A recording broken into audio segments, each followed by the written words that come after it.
दोस्तों, आज की कहानी एक ऐसे बच्चे की है जिसके पिता एक अपाहिज है और माँ दूसरे के घरों में बर्तन धोती है। लेकिन उस बच्चे ने मात्र 17 साल की उम्र में अपने देश को वर्ल्ड कप जिता दिया और बन गया यंगेस्ट मिलियनर। ये कहानी आपको बहुत कुछ सिखाएगी। तो चलिए कहानी की शुरुआत करते हैं। ब्राजील का एक छोटा सा कस्बा जहाँ पर सभी बच्चे बड़े लोगों के जूते पॉलिश करने का काम करते हैं। जब उनका काम खत्म हो जाए तो वो पूरे गांव के लोगों के कपड़ों से एक फुटबॉल बनाते और उसे ही खेलना शुरू कर देते।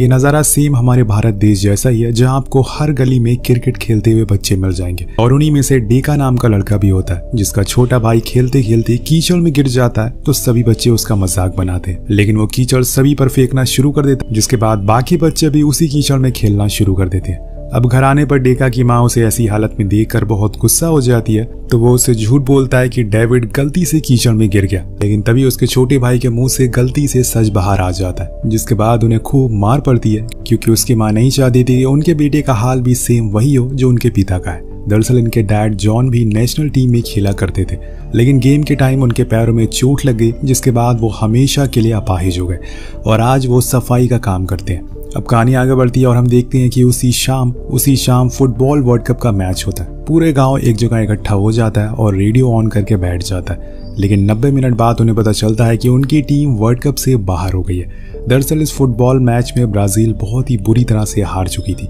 और इस चीज का असर उस गांव पे इतना ज्यादा पड़ा कि उस रात किसी ने अपने घर में खाना नहीं बनाया। तो आप समझ गए होंगे कि ब्राजील फुटबॉल का कितना बड़ा फैन है। अपने डैड को ऐसे उदास देखकर डेका कहता है कि देखना डैड, मैं अपने देश के लिए एक दिन वर्ल्ड कप जरूर लेकर आऊंगा। सेम उसी तरह से जैसे सचिन तेंदुलकर ने अपने बड़े भाई से कहा था कि वो एक दिन वर्ल्ड कप जरूर जीतेंगे। यहाँ डेविड कहता है कि मुझे पता है कि तुम बहुत अच्छा फुटबॉल खेलते हो, लेकिन तुम्हें अपनी मॉम की बात सुननी है। वो नहीं चाहती कि तुम फुटबॉल खेलो, इसलिए पढ़ाई लिखाई करो। अगले दिन उसकी माँ उसे अपने साथ अपने काम पर ले जाती है जहाँ वो साफ सफाई का काम करती है, लेकिन तभी उन्हें कुछ और काम आ जाता है, इसलिए वो डेका को किचन में छोड़कर चली जाती है। उसे बहुत ही तेज भूख लगी थी, इसलिए वो वहाँ रखी कुछ पेस्ट्रीज को खाने लगता है। तभी वहाँ पर कुछ बच्चे आ जाते हैं और वो नीचे जमीन पर बैठ जाता है। वो लड़के आपस में किसी फुटबॉल इवेंट के बारे में बात कर रहे थे जहाँ पर बच्चों को खेलने का मौका मिल रहा है। तो डेका फौरन कहता है कि मैं तो बिल्कुल पेले की तरह खेलूंगा। वो दूसरा लड़का उसे पूछता है कि ये पेले कौन है, तो डेका बताता है कि वास्को डी गामा का गोलकीपर। अब वो उसका मजाक उड़ाते हुए कहता है कि उसका नाम पेले नहीं बल्कि बेले है और कहता है कि आज से तुम्हारा नाम पेले है। असल में उन्होंने ये उसको चुढ़ाने के लिए नाम कहा था, लेकिन उन्हें इस बात का कोई अंदाजा नहीं था कि सालों बाद पेले नाम की शर्ट ब्राजील का हर बच्चा पहन के घूमेगा। अब इसके बाद वो लड़के उस पर पोछे वाली बाल्टी गिरा देते, लेकिन तभी वहाँ उसकी मॉम आ जाती है और फौरन उसे वहाँ से लेके जाती है। लेकिन जाते जाते वो उस टूर्नामेंट का पैम्फलेट ले लेता है और फिर शाम में अपने दोस्तों को दिखाता है। उन्हें बताता है कि हम लोगों को इसमें हिस्सा लेना चाहिए,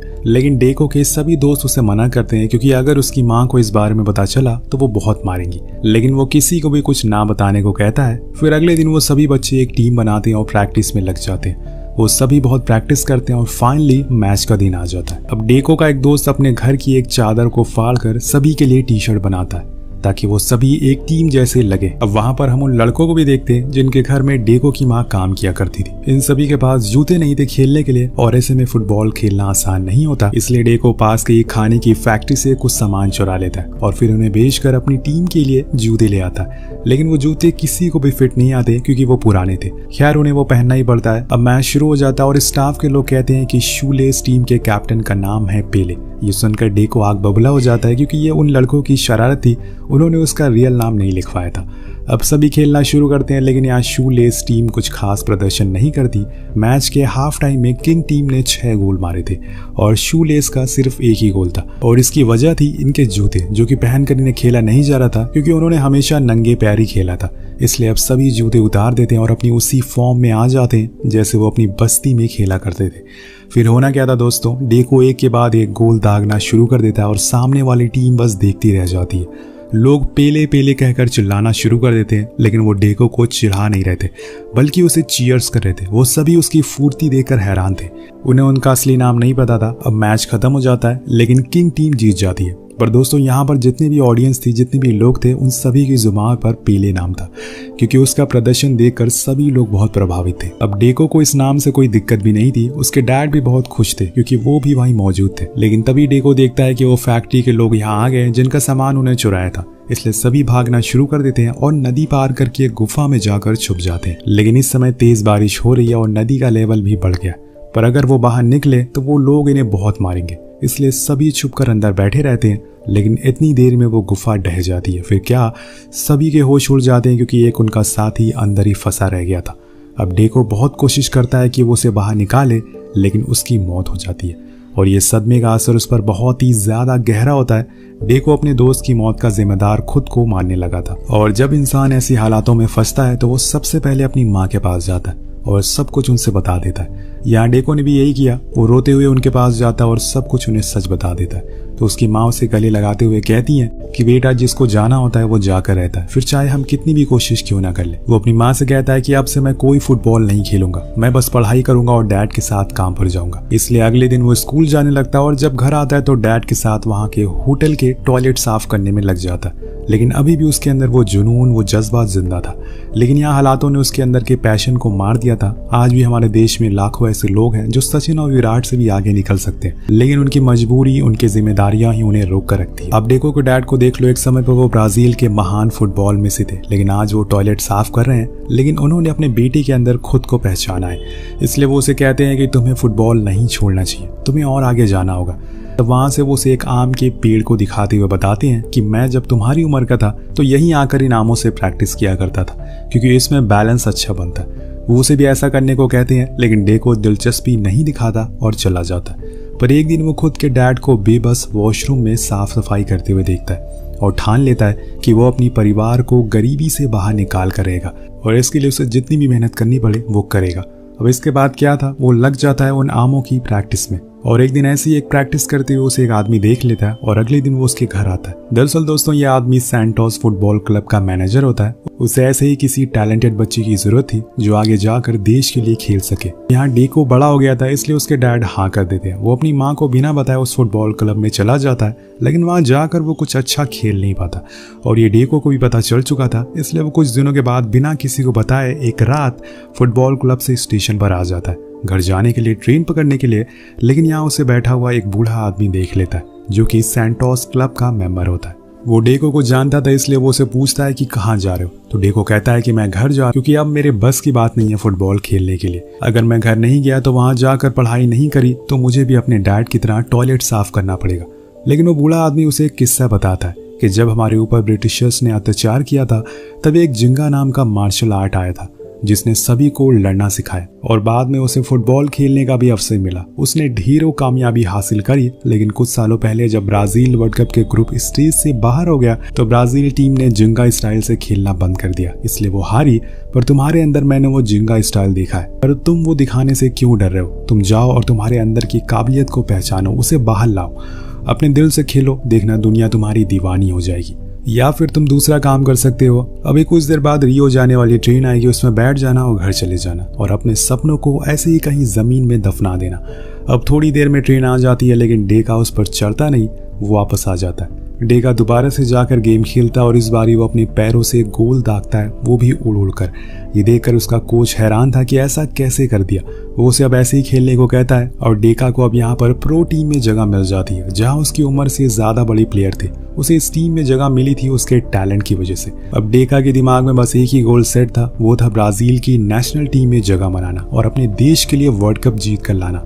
इसलिए उसकी रातों की नींद, दिन की भूख, सब कुछ उड़ जाती है। वो रात भर सबको सोने के बाद भी खुद अकेले प्रैक्टिस करता था और ये सारी चीजें, उसकी सारी मेहनत वो बूढ़ा आदमी देख रहा था। उसे पता था कि ये लड़का जरूर इतिहास रचेगा। अगले दिन प्रो टीम का मैच होता है और वहां डेको हाफ टाइम में ही 3 गोल दाग देता है और ये देखकर वहां सभी लोग हैरान रह जाते हैं। उसने वहां अपने डैड के सिखाए हुए ऐसे शॉट भी मारे जो अभी तक फुटबॉल जगत इतिहास में किसी ने नहीं देखा था। उसके बाद होना क्या था, डेका सैंटोस क्लब के लिए एक सुपरस्टार बन जाता है। न्यूज़पेपर में उसका नाम आने लगता है। उसने सैंटोस के लिए 340 गोल मारे थे, वो भी बस 3 साल में। अब उसके इस कारनामे की भनक ब्राजील नेशनल टीम के सेलेक्टर को लग गई थी, लेकिन वो अभी सिर्फ 17 साल का ही। क्या वो उसे टीम में लेंगे, यही जानने के लिए उस पूरे दिन डेको के डैड, उसके छोटा भाई घर के बैकयार्ड में रेडियो लेकर बैठे हुए थे। और जो 1958 की ब्राजील फुटबॉल फीफा टीम का ऐलान होने वाला है। एक एक करके सभी प्लेयर की नाम की पुष्टि की जाती है, लेकिन डेको का नाम नहीं आ रहा था, इसलिए सभी मायूस हो जाते। पर आखिर में वो नाम आ ही जाता है, deco, A player from Rio de Janeiro. ये सुनकर जॉन तो मानो खुशी के मारे पागल ही हो गए थे। उनके बेटे ने अपना पहला पड़ाव पूरा कर लिया था, उसने टीम में जगह बना ली थी। लेकिन यहाँ डेको को कुछ खास खुशी नहीं थी, क्योंकि खुशी तो तब होगी जब वो फ्रांस को हराएगा और उस लास्ट वर्ल्ड कप की हार का बदला लेगा। अब कुछ दिनों बाद डेको के जाने का टाइम आ जाता है, लेकिन जाते जाते उसके डैड उससे कहते हैं कि तुम्हें पता है इस देश के लोगों ने पिछली हार के बाद से फुटबॉल देखना बंद कर दिया, लेकिन अब मुझे तुमसे उम्मीद है। और हाँ, एक बात ध्यान रखना, जब तुम जिंगा स्टाइल में फुटबॉल खेल रहे होगे तो उसे पूरी तरह से कंप्लीटली खेलना, मेरी तरह गलती मत करना, वरना जैसे मुझे पैरों में चोट आई थी वैसे तुम्हें भी आ सकती है। इसके बाद वो उसे एक जर्सी गिफ्ट करते हैं जिसके पीछे लिखा हुआ था पेले, जिसे देखकर वो कहता है कि डैड ये मेरा नाम नहीं है। लेकिन उसके डैड उससे बताते हैं कि दुनिया अब तुम्हें इसी नाम से जानेगी। अपने डैड की सारी बातें ध्यान में रखते हुए वो चला जाता है नेशनल टीम के कैंप में, जहाँ उसकी मुलाकात कोच से होती है, जो उसे कहते हैं कि अभी तक तुमने कोई भी इंटरनेशनल मैच नहीं खेला है, इसलिए बेहतर होगा कि तुम जिंगा स्टाइल में अब एक भी मैच ना खेलो। दरअसल वो डर रहे थे कि कहीं वो ये वर्ल्ड कप ना पिछली बार की तरह हार जाए। लेकिन अगले दिन जब प्रैक्टिस मैच होता है तो वो अपनी उसी स्टाइल में खेलता है और तभी एक हादसा हो जाता है। वो जाकर दूसरे प्लेयर से टकरा जाता है, जिससे कि उसके घुटनों में तेज चोट आ जाती है। अब फौरन उसे हॉस्पिटल लाया जाता है। सभी के साथ अब डेको को भी लगने लगा था कि वो वर्ल्ड कप नहीं खेल पाएगा, इसीलिए वो अपने घर पर फोन लगाता और बहुत ही हिम्मत जुटाकर उन्हें बताता है कि उसके पैरों में चोट लग गई है, इसलिए वो अगला मैच शायद ना खेल पाए। सभी सुनकर हैरान थे और खासकर उसकी माँ को। उन्हें इस बात का डर था कि कहीं उनके बेटे का करियर भी उसके डैड की तरह खत्म ना हो जाए। लेकिन वो उसे समझाती है कि हिम्मत रखो, गॉड से प्रे करोगे तो जरूर कुछ अच्छा होगा।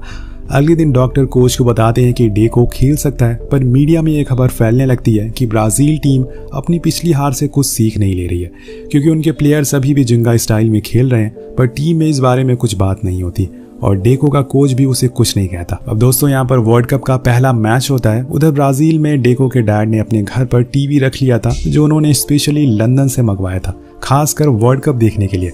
अब एक एक करके ब्राजील मैच जीतने लग गया था। अब वो पहुंच जाता है सेमीफाइनल में, जहां उसका मुकाबला था जायंट फ्रांस से, जिसके खिलाड़ी फुटबॉल कम WWE ज्यादा खेलते थे। सभी प्लेयर्स फील्ड में उतरते हैं, लेकिन फ्रांस के सामने टिक नहीं पाते। डेको के डैड को अंदेशा होने लगा था कि वही 10 साल पहले वाला इतिहास दोहराने वाला है। अब हाफ टाइम कंप्लीट होता है और ब्राजील के आधे प्लेयर घायल हो चुके थे।